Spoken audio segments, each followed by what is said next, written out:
Il peut se passer de grandes choses dans la vie de celles et ceux qui ont décidé de croire, d'obéir au Seigneur. On n'est pas meilleur que les autres, mais par la grâce de Dieu, on a compris que Dieu était vivant. Et Dieu, dans son amour, nous a montré par quel chemin il s'y est pris pour venir justement toucher l'homme à nouveau.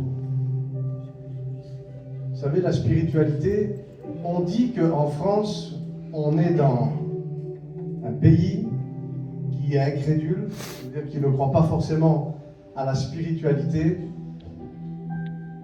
mais un Français sur deux croit au surnaturel. Dans les statistiques, les sondages qu'on a pu faire, donc ça veut dire qu'il y a un Français sur deux qui a osé dire « oui, c'est vrai, j'y crois ». Et on a un Français sur quatre qui a déjà été consulté, que ce soit des voyants, des bouddhistes, de la spiritualité. Donc pour un milieu ou un pays qui dit qu'il ne croit pas trop, c'est déjà pas mal. Et aujourd'hui, ce que nous sommes venus vous annoncer, c'est que la spiritualité existe, mais elle n'existe pas que cachée. La spiritualité, qu'elle soit bonne ou mauvaise, elle a un but, c'est de se démontrer à travers des actions. Je vous apprends rien, mais regardez les films, écoutez la télé, sondez vos cœurs. Essayez de faire une rétrospective sur votre éducation, sur vos foyers, vos mariages, vos projets. Le bien et le mal existent. La spiritualité existe.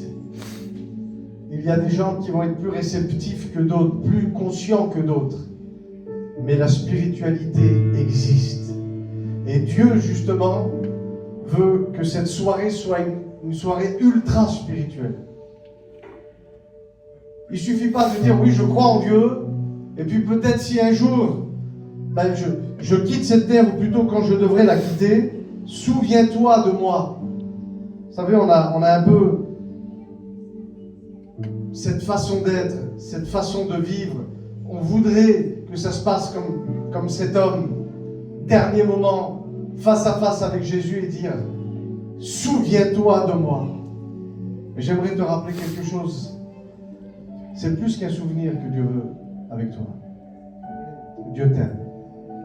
Il t'a créé. Il t'a racheté. Il t'a prouvé déjà certainement énormément de choses. Mais à travers cette soirée, quelque chose de nouveau va se lever, je le crois. Alors ferme tes yeux là où tu es, on va prier ensemble. Et après on va prêcher. Père, c'est devant toi que nous sommes dans cette soirée. Et ensemble, nous voulons te dire merci, merci pour ce que nous ressentons. Que l'on soit démonstratif ou non, c'est pas important. Ce qui est important, c'est que tu es là.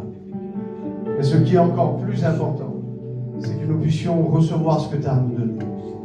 Tellement de choses, Seigneur, que tu veux montrer à l'homme. Et l'homme, parfois, est tellement dur. Il a tellement de projets. Il a tellement, soi-disant, de bonne volonté. Et bien souvent, nous te rangeons au placard alors que tu voudrais être le centre de notre vie. Pas simplement pour te faire adorer comme un Dieu ou une divinité. Mais l'adoration avec toi, c'est plus que ça. C'est une relation entre un père et son fils. Une relation entre un époux et son épouse. Et c'est ce que tu nous as montré il y a bien longtemps et que tu veux encore démontrer, Amen, dans cette soirée, dans le nom de Jésus. Tu es capable de guérir, capable de sauver, capable de libérer. Nous le croyons fortement. Nous l'avons expérimenté déjà pour la plupart que nous sommes présents. Mais te demandons, Saint-Esprit, de prendre ces moments. Contrôle ces moments. Amène-nous là où toi tu veux nous amener. Comme le disait ton serviteur Moïse, ne nous fais pas partir d'ici si tu ne viens pas avec nous. Seigneur, nous ne voulons pas partir sans toi. Nous ne voulons pas vivre sans toi. C'est tellement bon, c'est tellement important de vivre et d'être avec toi. Seigneur, je te place ton auditoire. Seigneur, que le message soit clair, que les pensées soient exprimées et qu'elles soient reçues, alléluia, afin que ta volonté puisse être manifestée dans la vie de chacun. Et ensemble, nous te disons Amen. Alléluia, on acclame le Seigneur, vous pouvez prendre place. Alléluia. Est-ce que tu passes un bon moment? Bon, écoutez, à Perpignan, à Paris, ils disent Amen. Faut que vous dites Amen aussi. Vous savez que lorsqu'on dit Amen, On n'est pas là pour chauffer une salle, mais on sait que le monde est spirituel. Et que tout est régi par le pouvoir de la langue. La vie et la mort sont au pouvoir de la langue. Et lorsque une parole est libérée et que tu dis Amen dans le monde spirituel, c'est comme si tu as été l'attrapé pour ta propre vie. Est-ce que tu crois que le Seigneur va te bénir ce soir? Amen. Tu comprends le concept. Tout est une histoire de concept. Un concept, c'est quoi? C'est une idée qui est déposée, qui doit être mise en application afin que ça puisse récolter quelque chose. C'est ça un concept. McDonald's est un concept. C'est les concepts des fast-food. Du manger rapide pour normalement pas trop cher. Ça, c'est un concept. Une fête foraine, c'est un concept. Tu peux te promener dans les manèges et puis tu payes le manège que tu veux. Ça, c'est le concept d'une fête foraine. Un parc d'attractions, c'est un autre concept.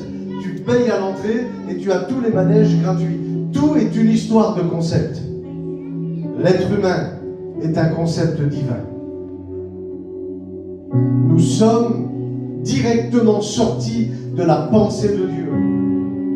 Et lorsqu'on comprend qui est Dieu, qu'est-ce qu'il veut, quelle est sa nature, quels sont ses objectifs dans la vie de Dieu, dans le concept que Dieu fait avec l'être humain a tout à gagner. Il n'a rien investi et il a tout à gagner. Il n'a rien demandé et il va récolter. Lorsqu'on engage une relation avec le Seigneur, qu'on entre véritablement dans cette conception du concept divin, on comprend que Dieu, la Bible dit au tout début, Bereshit bara Elohim, au commencement, et le texte littéral dit, on crée à Dieu. Ça peut paraître bizarre parce qu'on ne va pas créer Dieu, mais directement dans la Bible, et la Bible ne fait pas d'erreur, Dieu s'est créé une image pour nous créer à nous. Ça veut dire que tout ce qui existe sur la terre a été créé par Dieu pour les hommes. Tout ce qui existe au-dessus dans les cieux a été créé par Dieu, mais pour les hommes. Là où des fois on a dit que la terre c'était compliqué, que les œuvres du diable sont là, la terre de misère, la terre du diable, la terre n'a pas été prévue pour être une terre de misère. La terre n'a pas été prévue pour être une terre d'accueil pour Satan et ses agents. Non. La terre, alléluia, elle a été créée pour toi. La terre, elle a été créée pour les êtres humains. On n'a rien demandé. Et Dieu nous a créés avec des capacités, avec un potentiel en nous, une capacité d'agir, une capacité à réfléchir, une capacité à dire oui, une capacité à dire non. Vivre dans un foyer, avoir des enfants, être dans la présence de Dieu, être connecté au divin. Ça, c'est le plan de Dieu initial. Dans la pensée de Dieu, nous n'avons pas été créés pour autre chose. Alors oui, vous allez me dire, mais aujourd'hui, c'est plus pareil. Oui, ce n'est plus pareil. C'est la même chose que si un enfant hériterait. Il y a quelqu'un qui a le Bluetooth branché, j'entends de la musique. Écoutez, c'est comme si que vous arrivez quelque part, vous n'avez pas été créé pour ces choses et vous subissez tout l'inverse. Vous savez pourquoi? Parce que c'est le résultat de mauvais choix. Alors tu vas dire, oui, mais je n'ai pas forcément fait, moi, un mauvais choix pour être dans cet état-là. Mais il peut y avoir des conséquences dans le mauvais choix des foyers, des conséquences dans les mauvais choix de la famille ou de la descendance. Et Adam et Ève, nos arrière-grands-pères, grand-mères, ont eu des mauvais choix. Et aujourd'hui, nous payons les conséquences. La Bible dit que lorsque l'iniquité, vous savez ce que c'est l'iniquité? C'est lorsqu'on commet un péché vis-à-vis de Dieu, tout en étant conscient que ce que l'on fait ne plaît pas à Dieu. C'est ce qu'on appelle le péché d'iniquité. Et lorsque Dieu avait dit à Adam et Ève, ça, tu vas pouvoir le faire. Voilà pourquoi je t'ai créé. Voilà les capacités que je mets en toi. Voilà la mission que je te donne. Mais ça, c'est la seule chose que tu ne devras pas faire. Vous savez comment je vois dans cette situation? C'est comme si je me verrais dans dans un endroit avec des milliers de portes. Et là, on me dirait, tu peux aller où tu veux, tout est à toi. Et là, tu regardes, il y a une porte qui a marqué interdit d'entrer. C'est la seule porte parmi les 1000 portes qui est là. Et on t'a dit, tu peux aller partout sauf ici. Et que tu vas quand même dans cette porte-là. Laissez-moi vous dire que même si l'État, des fois, nous dit ça, faut pas le faire, on a l'impression qu'on nous bride pour notre argent. Des fois, il y a des personnes qui nous conseillent de faire certaines choses ou certaines choses, et on s'aperçoit que finalement, les conseils qu'ils nous ont donnés n'étaient pas forcément bien intentionnés, mais c'était dans leur intérêt. Mais lorsque Dieu, le Père, ce Dieu saint, rempli d'amour, avait dit à Adam, et il te dit aussi à toi, de faire certaines choses ou de ne pas le faire, Dieu a un seul et unique intérêt dans cette affaire. C'est ton bonheur. C'est ton bonheur. C'est ton bien-être. Et c'est ce qui s'est passé. La Bible dit que Dieu fait reposer la malédiction à cause de l'iniquité des pères sur les enfants qui vont arriver. Dieu est saint. Et Dieu ne peut pas aller en dehors de sa parole. Et lorsqu'il avait dit à Adam et Ève, cet arbre, il y a un fruit, vous ne vous y approchez pas, vous ne le touchez pas, vous ne le consommez pas. Alors, je ne sais pas si c'était véritablement un véritable fruit, ou si Dieu a voulu laisser ça caché, et que c'était vraiment quelque chose que l'être humain a fait de grave. Mais en tout cas, il y a eu ce qu'on appelle une conséquence à la désobéissance. Et la nature de l'homme a changé. Lui qui avait été créé à l'image de Dieu. Adam et Ève, fils de Dieu, à l'image de Dieu. Quand on voit les enfants qui arrivent après, ils ne sont plus créés à l'image de Dieu, mais à l'image d'Adam. À l'image de la désobéissance. À l'image du péché. Et nous sommes entrés, qu'on le veuille ou non, sous cette descendance qui a continué de propager la malédiction adamique. Et nous sommes nés, c'est pour ça qu'il y a plein de gens, ils n'ont pas compris le concept. Tu dis que Jésus veut me sauver? Tu es en train de dire que je suis perdu? Mais il se prend pour qui? Que lui, il a la vérité. Pourquoi nous, on est dans le mensonge? Moi, quand je venais dans les réunions, quand on me parlait de Dieu, je me sentais jugé. Quand les gens me parlaient, je me sentais que c'est comme si on me pointait du doigt. Et je dis, ils sont beaux ces pasteurs. Ils se prennent pour qui? Ils sont beaux ces chrétiens. Alors eux, ils sont sauvés, pas moi. Mais ce que je n'avais pas compris, c'était que le fait qu'ils me disent que je sois perdu n'est pas rentré en action le jour où ils me l'ont dit. Je suis né perdu. C'est ce que Jésus dit. Il dit, car Dieu a tant aimé le monde. Il parle à Nicodème, à un enseignant des Écritures qui n'avait pas compris le concept divin. Il dit, tu n'as pas compris que Dieu a tant aimé le monde qu'il a donné son Fils. Il était en train de parler de son propre sacrifice, afin que quiconque croit soit au bénéfice, alléluia, de la vie éternelle. Et il continue, il dit, le Fils n'est pas venu pour juger le monde. C'est ce qu'on a cru, que les chrétiens ils jugent les gens, que l'Église elle juge les gens. Non, il dit, le Fils n'est pas venu pour juger le monde. Il dit, le monde est déjà jugé. Mais au contraire, la venue du Fils dans la vie d'un homme pécheur est venue se manifester comme une opportunité à ce que les choses changent. L'image de Dieu a été perdue à cause du péché. Et cet homme, Jésus, venu sur la terre de la volonté du Père. Et si vous étudiez un petit peu la famille de Jésus, ses parents, ses grands-parents, ses arrière-grands-parents, et tout ce qui s'est passé, Jésus est né peut-être dans une des familles les plus malades spirituelles qui existaient. Ou excusez-moi, l'impureté, l'adultère, les colères, le meurtre, le mensonge, tout a été dans ce couloir de famille. Et Jésus est passé par là. Jésus a passé par les bas-fonds pour arriver à ce qu'un jour un ange vienne vers Marie en lui disant, le Saint-Esprit va venir sur toi et tu vas porter en toi le Sauveur du monde. Celui qui va venir récupérer, alléluia, l'image du Père que les hommes avaient jetée avec leur désobéissance. Et il vient sur la terre en tant qu'homme. Vous savez, Lorsque j'ai compris ce que je suis en train de vous prêcher, j'étais déjà chrétien, mais je n'avais pas compris ça. Ma vie a totalement changé. Lorsque que Adam a été créé et que Dieu a parlé à Adam et à Ève, il leur a pas dit la terre qu'il y a autour de vous là, vous allez subir.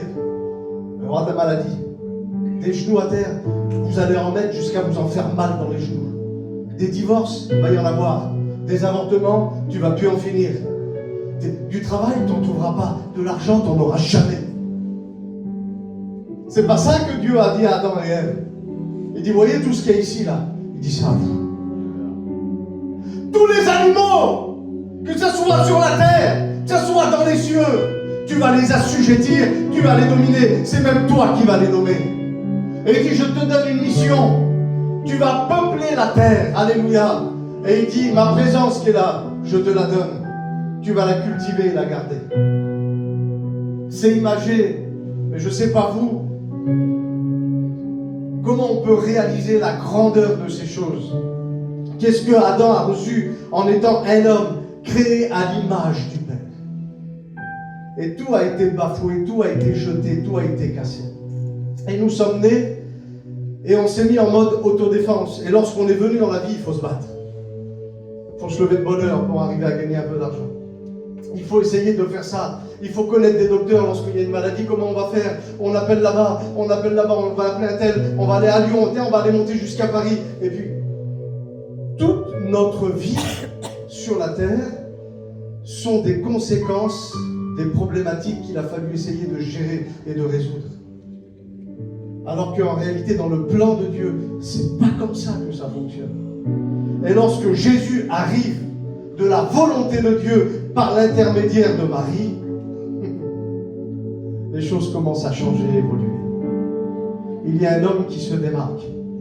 Et vous savez, l'autre jour, je lisais la Bible, et j'ai dit, Seigneur, je savais que Satan était méchant, mais je ne l'avais pas réalisé à ce niveau. Je ne l'avais pas réalisé à ce niveau. Imaginez-vous, Genèse chapitre 3, verset 15. Pour ceux qui lisent la Bible, il y a une prophétie, première prophétie de la Bible. C'est Dieu lui-même qui la donne à Satan. Il lui dit, à cause de ce que tu as fait, il dit, je mettrai une séparation entre ta postérité et la postérité de la femme. Mais il dit, mais par contre, de la postérité de la femme va sortir un homme qui va t'écraser la tête. Et vous savez, lorsque les prophéties sont données, il faut les prendre au sérieux. Et Satan avait pris cette prophétie au sérieux. Et c'est pour ça que dès qu'il y avait un homme de Dieu, une femme de Dieu sur la terre qui commençait à se démarquer, c'est là qu'on voyait Satan apparaître.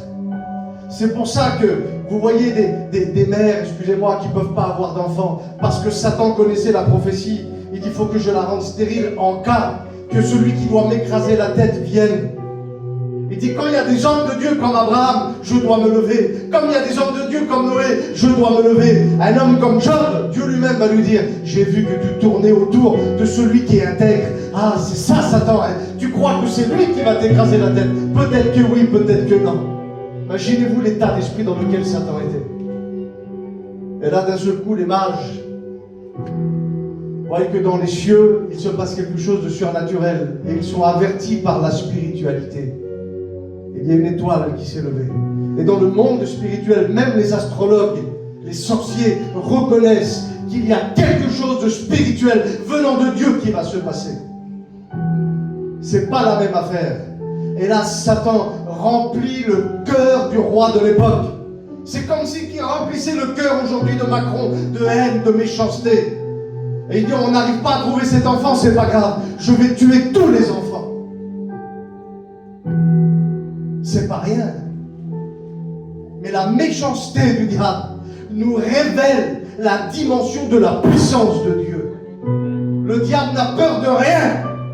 Par contre, il a peur d'une prophétie qui vient de Dieu.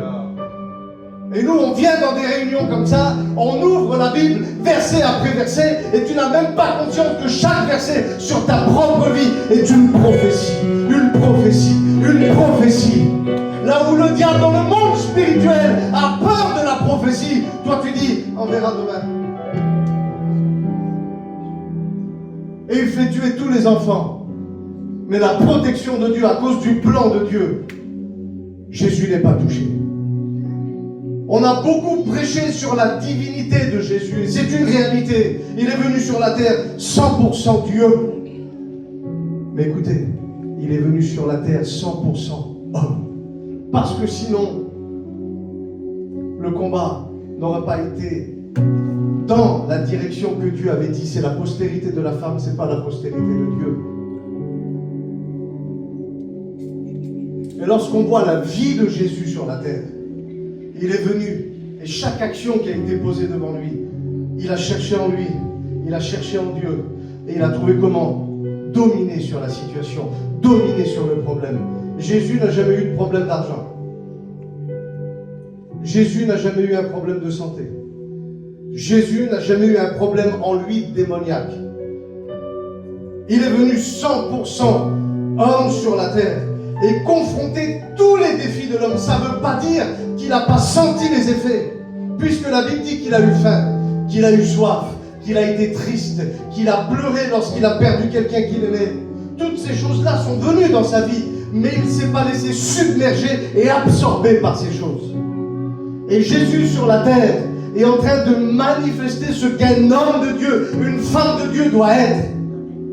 Ceux qui ont accepté Jésus dans leur vie, vous avez accepté le concept divin. Vous avez accepté la puissance du Saint-Esprit en vous. Et vous véhiculez en vous la personne la plus puissante de l'univers.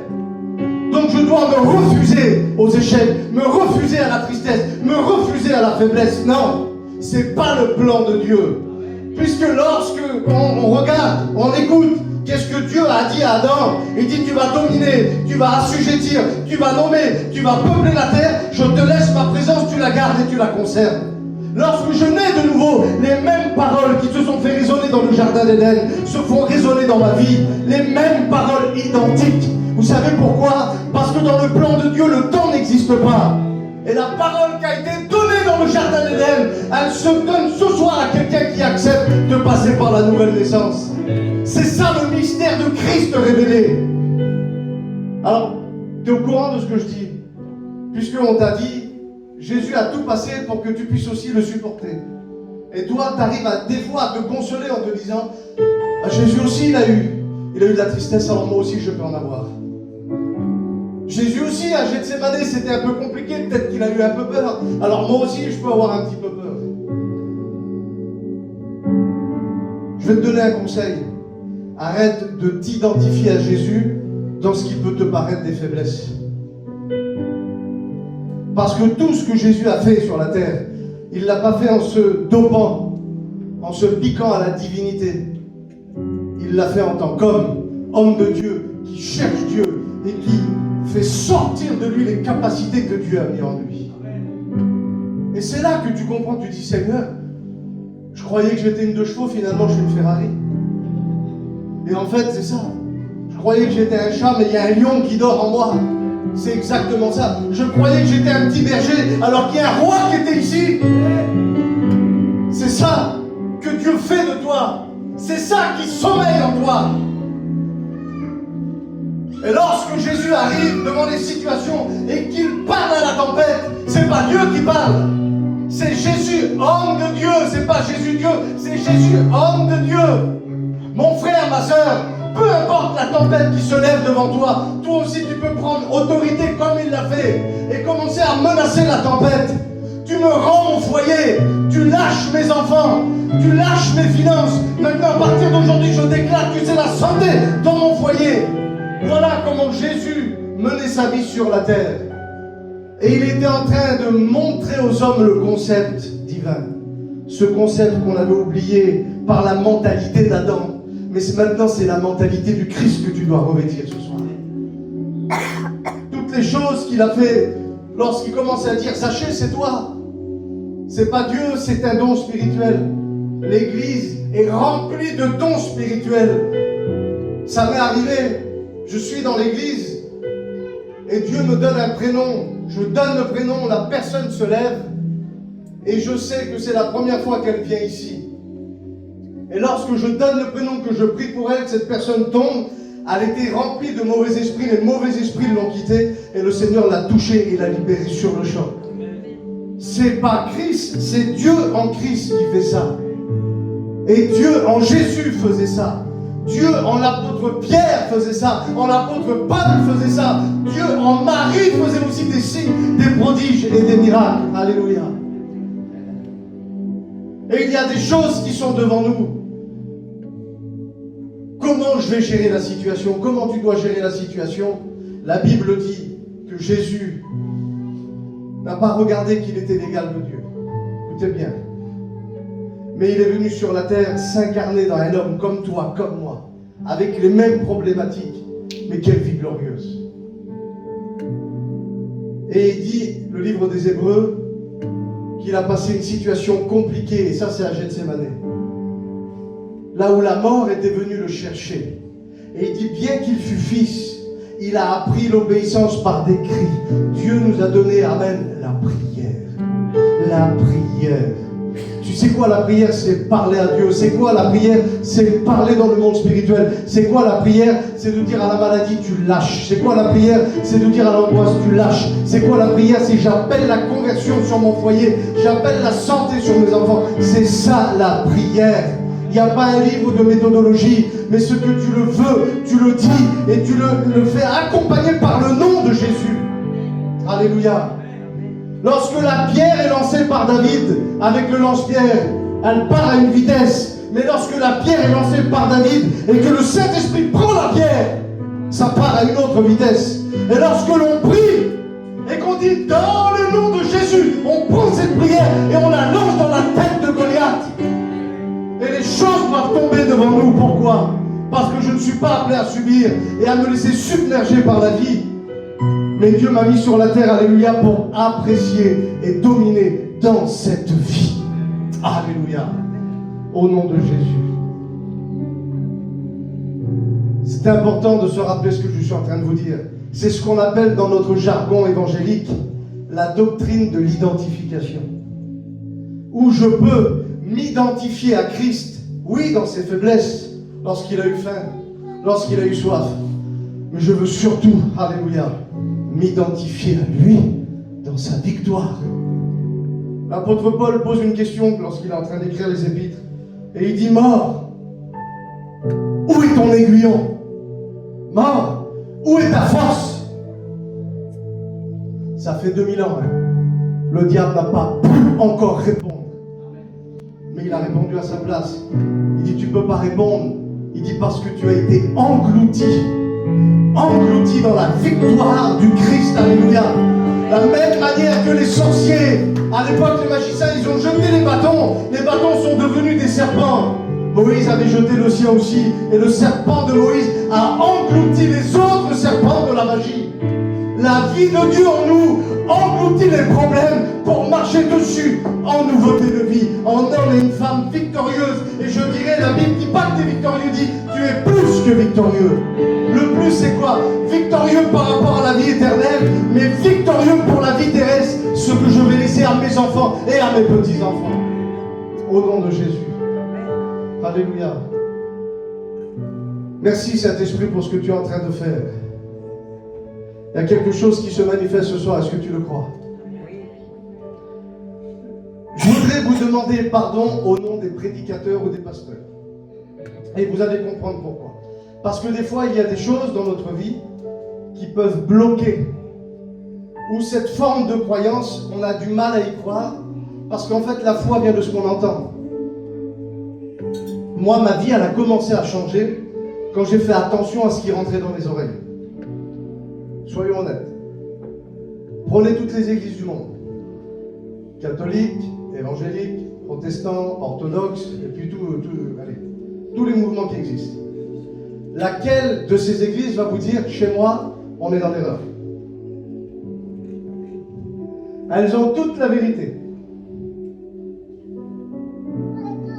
Et j'ai remarqué quelque chose, elles font toutes la même erreur. Elles vont vous prêcher Bartimée. C'est bien de connaître l'histoire de Bartimée, on va vous prêcher l'histoire de Zachée. On va vous prêcher l'histoire de l'apôtre Pierre, Nicodème, la manière qu'il s'est approché de Christ. D'accord. Mais pour moi, c'est une erreur de continuer de prêcher ces choses-là à des gens qui sont nés de nouveau. Parce que lorsque j'étais dans le péché, que j'étais dans l'ignorance, dans la religiosité, je peux m'identifier à ce type de personne-là et me dire comment je fais pour venir à Jésus. Mais lorsque je suis venu à Dieu, je ne suis plus un Bartimée qui vient devant Jésus, parce que je suis devenu un fils de Dieu aussi, et je dois me présenter comme étant un Jésus qui vient devant un Bartimée. Et c'est là que les choses changent. Et qu'on dit, mais je ne peux pas m'identifier à Jésus, c'était quand même le Fils de Dieu, mais t'es quoi toi? Lorsque tu nais de nouveau, lorsque tu as accepté le Seigneur. L'apôtre Paul l'écrit, Romains chapitre 8, verset 28, 29, verset 30. Il dit, il est le premier-né. On prêche encore le Fils unique de Dieu, c'est faux. C'est faux. Parce que Jésus était Fils unique. Mais le texte, il dit, il est le premier-né d'un grand nombre de frères. Et c'est qui les frères? C'est moi, c'est vous, c'est toi l'Église. Donc il est passé du statut de Fils unique au statut de Fils aîné. Et l'apôtre Jean écrit dans son épître, le Fils de Dieu, que c'est beau. Qui est Fils de Dieu ici, lève la main. Le Fils de Dieu, donc toi aussi, et le texte continue, est venu afin de pouvoir détruire, anéantir les œuvres du diable. Alléluia. Et ce texte a changé complètement ma façon de voir l'évangile. Parce que lorsqu'il est question du Fils, je mets mon prénom. Ma sœur, lorsqu'il est question du Fils, tu peux mettre aussi ton prénom. Vous savez, on disait ça nous. Car Dieu a tant aimé le monde. Et dans le mot monde, tu peux mettre ton prénom. Donc on a le droit de mettre nos prénoms lorsqu'il suffit d'être sauvé. Mais je voudrais responsabiliser l'Église. Il faut aller au boulot. Il faut arrêter de se plaindre. Il faut rentrer dans la chambre de prière. Il faut être fidèle à l'Église. Il faut chercher à faire la volonté de Dieu. Et lorsque le texte dit le Fils de Dieu est venu pour détruire les œuvres, alors pour se laisser sauver par Dieu, il y a tout le monde. Mais pour pouvoir aller au combat contre les puissances des ténèbres, il n'y a personne. Écoutez, même que vous avez 60, 70, ou que vous allez jusqu'à 80, jusqu'à 100 ans sur la terre, c'est une poussière par rapport à l'éternité. Et moi, j'ai aucun problème à aller me battre avec Satan pendant 50 ans pour pouvoir récolter pour l'éternité ma famille, mon foyer, mes églises. Et quand tu comprends en plus qui il est et qu'est-ce qu'il a déposé en toi, Seigneur, c'est plus possible d'échouer. Pourquoi? Parce que tu l'as dit. Je vous pose une question. Est-ce que vous croyez que lorsque Jésus dit quelque chose, c'est la vérité? Il faut être honnête un petit peu ce soir. Jésus a dit des choses à votre sujet. Et on va les voir ensemble. Il y a beaucoup de versets, beaucoup de choses que Dieu a dit à ton sujet. Et il ne faut pas attendre la réunion de demain, l'événement qu'il y aura dans un mois, ou alors la rentrée parce qu'on a un petit été à passer, non. Il faut se responsabiliser ce soir. Et de dire, Seigneur, tu dis toutes ces choses sur moi, j'en vis aucune. J'en vis 5%, j'en vis 10%. Vous devriez avoir cette soif et vous mettre en colère. Vous mettre en colère. Vous savez, il y a des hommes dans la Bible, ils ont fait la différence, pas parce qu'ils étaient choisis, mais parce qu'ils avaient soif. Moïse, il vit des choses extraordinaires avec Dieu. Des choses, c'est... On voudrait tous les vivre. Je sais pas, mais... Tu es en train de travailler, puis d'un seul coup, tu vois un buisson qui brûle pas. Il brûle, mais il ne se consume pas. Tu arrives là-bas, tu entends la voix de Dieu. La sainteté de Dieu est là. Tu entends sa voix, tu commences à y parler. Il te donne la mission de ta destinée. Des choses glorieuses sont en train de se passer. Toi, tu as juste, je ne sais pas comment on pourrait dire, tu as une guitare, tu as un bâton, tu as un petit chant, tu as une petite Bible, tu as une petite prédication, tu as un petit témoignage. Et juste avec ça, il a été renversé toutes les hauteurs qu'il y avait dans la plus grande puissance mondiale de l'époque. C'est comme si que moi j'arriverais avec un iPad au milieu de New York et que je commence à renverser toutes les hauteurs qu'il y a là-bas. Les 10 plaies, ça veut dire qu'à travers lui, tout le monde qui est dans ce secteur-là est jugé par la puissance de Dieu. Il passe la mer à pied sec, il détruit ses ennemis, il reçoit quelque chose d'extraordinaire, les tables, alléluia, de la main de Dieu. Il fait tomber la manne du ciel, il fait tomber la caille du ciel, il fait sortir l'eau du rocher. Et Exode chapitre 33, Moïse est en relation avec Dieu et il dit maintenant, s'il te plaît, fais-moi voir ta gloire. Après tout ça, il ne s'est pas rassasié de ce qu'il avait vécu. Il avait encore soif pour l'avenir, soif pour l'avenir. Et c'est dans cet état d'esprit qu'on doit rentrer dans la présence de Dieu. Et là, si tu rentres dans cet état d'esprit, dans la présence de Dieu, je te garantis que les choses ne pourront plus jamais être les mêmes. Alléluia. Si tu es d'accord avec ça, tu me donnes le meilleur des amen. Alléluia. On se lève ensemble et on va faire un exercice ensemble. Alléluia. J'aimerais que tu fermes tes yeux là où tu es. Et je vais te citer les choses que Dieu dit à ton sujet. Les choses que tu dois vivre, comprendre, manifester. Les choses qui doivent être sur ta vie, qui existent déjà dans le monde invisible, mais qui doivent maintenant se manifester dans le monde physique.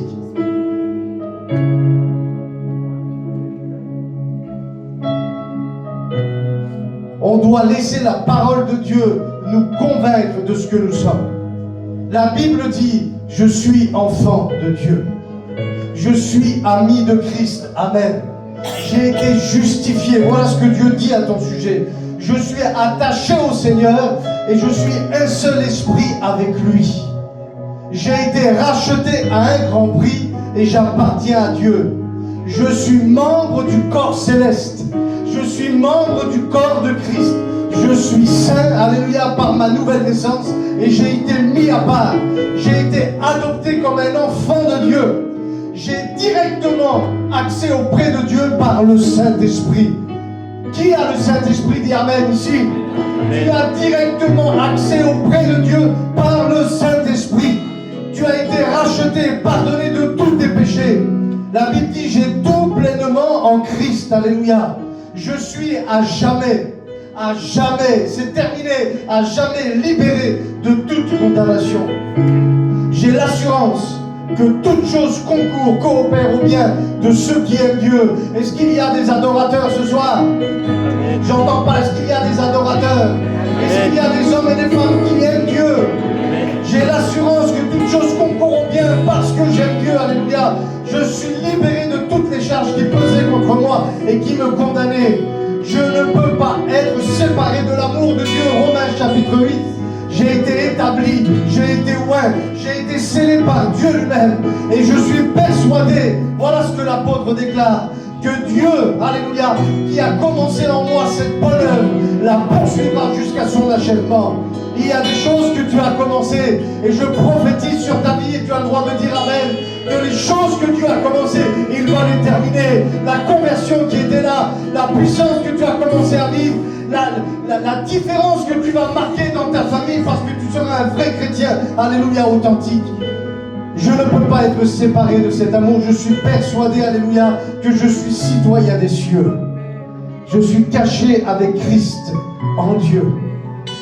La Bible dit, je n'ai pas reçu un esprit de timidité, mais j'ai reçu un esprit de force, un esprit d'amour et un esprit de sagesse.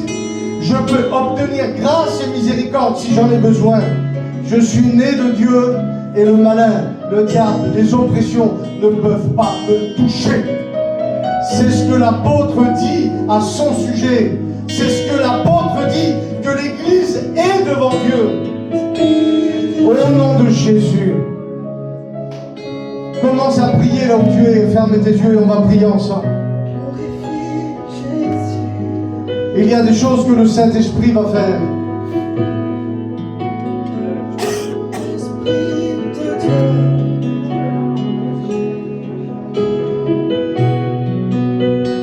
Ferme tes yeux là où tu es. Alléluia, quelque chose va se passer. Quelque chose va se passer. venu malade, tu peux repartir guéri. Tu es venu attaché, tu peux repartir libre. Tu es venu ici complètement paumé, complètement perdu dans ton âme. Dieu communique des choses en toi. Alléluia. Tu es venu avec des questions, il y a des réponses. Tu sais, le Saint-Esprit est comme aussi parfois une clé USB dans laquelle est téléchargé le programme de ta vie. Tu sais pas ce qui se passe, c'est le brouillard, tu comprends rien. Et d'un seul coup, tu pries, la puissance de Dieu vient et tu télécharges en toi. Tu télécharges en toi, car je suis appelé à ça. Je dois me marier comme ça. C'est telle chose que je dois arrêter. C'est telle chose que je dois continuer. Oui, c'est le Saint-Esprit. Au nom de Jésus, le week-end où nous sommes là, c'est un week-end prophétique. Le week-end de la Pentecôte. La Pentecôte était une fête qu'on célébrait en l'honneur de la révélation des Saintes Écritures. Là où les 10 commandements avaient été donnés. Là où on a compris que Dieu est un Dieu jaloux, il me veut pour lui tout seul. Qu'est-ce que c'est beau de savoir que Dieu me veut pour lui. Dieu ne veut pas me partager avec le monde. Dieu ne veut pas me partager avec une maladie. Dieu ne veut pas me partager avec les ténèbres. Dieu ne veut pas me partager avec la confusion et les limitations. Dieu me veut pour lui. Alléluia, dans le nom de Jésus. J'aimerais qu'on puisse prier ensemble afin qu'on puisse t'aider, alléluia, à ce que tu puisses véritablement t'identifier à Christ. Ce ne sera plus les ténèbres qui vont te poursuivre, mais je le dis, c'est toi qui iras poursuivre les ténèbres et qui les feront partir de ta maison. À partir d'aujourd'hui, c'est terminé. Dieu veut faire de toi un tueur de géants, une Samaritaine qui est capable, malgré la vie passée, de manifester Christ et d'amener toute une région, toute une famille au Seigneur. Alléluia, dans le nom de Jésus. Élève ta voix, Église, élève ta voix, libère-toi en esprit. Quelque chose doit se passer. Quelque chose doit se passer. Ta délivrance est là. Ta libération est là. Ton renouvellement est là. Je ne m'identifierai plus dans les faiblesses, mais je veux m'identifier, Seigneur, dans ta puissance, dans ta force. Alléluia. C'est toi qui as parlé à la montagne. C'est toi qui parles à la mer. C'est toi qui parles aux sycomores. C'est toi qui parles aux démons. C'est toi qui parles aux maladies. C'est toi qui parles aux pharisiens. Je veux m'identifier. Au nom de Jésus. Alors si tu te sens concerné et que tu veux qu'on prie ensemble pour ces déblocages et ces renouvellements, lève ta main à ta place là où tu es dans le nom de Jésus. Alléluia. Merci Saint-Esprit pour ce que tu es en train de faire. Au nom de Jésus, merci Saint-Esprit pour ce que tu es en train de faire.